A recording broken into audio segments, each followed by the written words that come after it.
Ang dating normal na lupain at kinatitirikan ng komunidad, isa na ngayong smart city at pamayanang maunlad. Ito ang pinatunayan ng isang residential community sa Qingdao City sa China, kung saan nagkaisa sila para itaguyod ang mga negosyo at serbisyo. Ang mapupulot na aral at inspirasyon mula sa kanila, alamin sa report ni Rod Lagusad.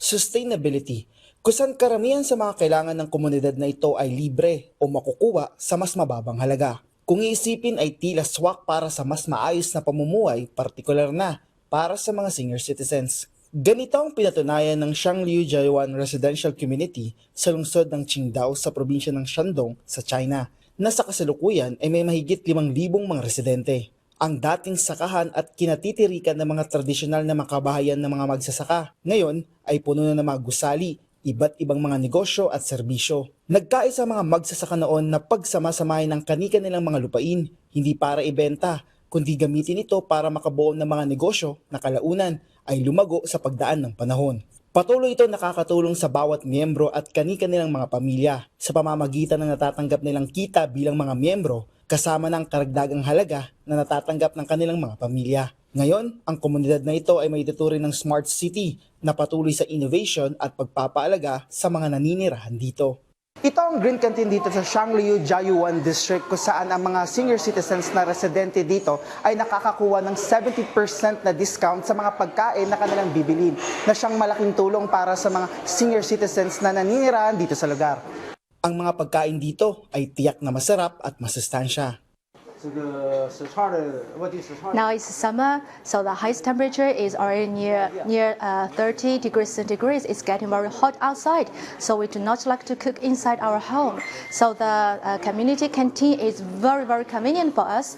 When we drink inside the tea house and then we pass by the canteen, we can buy a meal and then we back to home. It's very convenient. Bahagi ito ng tinatawag na Happiness Street, kung saan matatagpuan ng iba't ibang negosyo gaya ng convenience service center, bookstore at iba pa. Bukod pa rito, libreng magagamit ng mga residente ang iba't ibang serbisyo gaya na ng iba't ibang tools, pananahi, paggamit ng computer para makapag-research. At para makatulong pa sa mga residente, lalo na sa mga senior citizens, ang upgraded Smart TV platform, kung saan maaaring makapag-book para makapag-order ng pagkain, gamot at iba pa. Mula rito, ito ay ihahatid na lang sa mismong unit nila. Our community canteen is very convenient, especially for the elder who cannot go outside, who cannot cook for themselves, and they can order food, and the volunteer can deliver the food door to door. So it's a big comfort to our elder people. Katulad nila, kaisa ang mga residente sa iba't ibang aktibidad na kanilang isinasagawa. To encourage everyone to participate in community governance, the community introduced the measures of management and redemption of happiness point in 2023. These measures specify the rules and redemption methods for earning happiness point. They make clear that residents can earn points for many positive behaviors, including voluntary service, cultural and sports activity, public welfare service, and good deeds.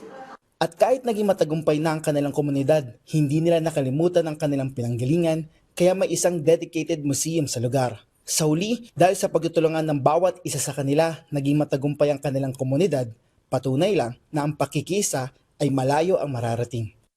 Rod Lagusad, para sa Bayan.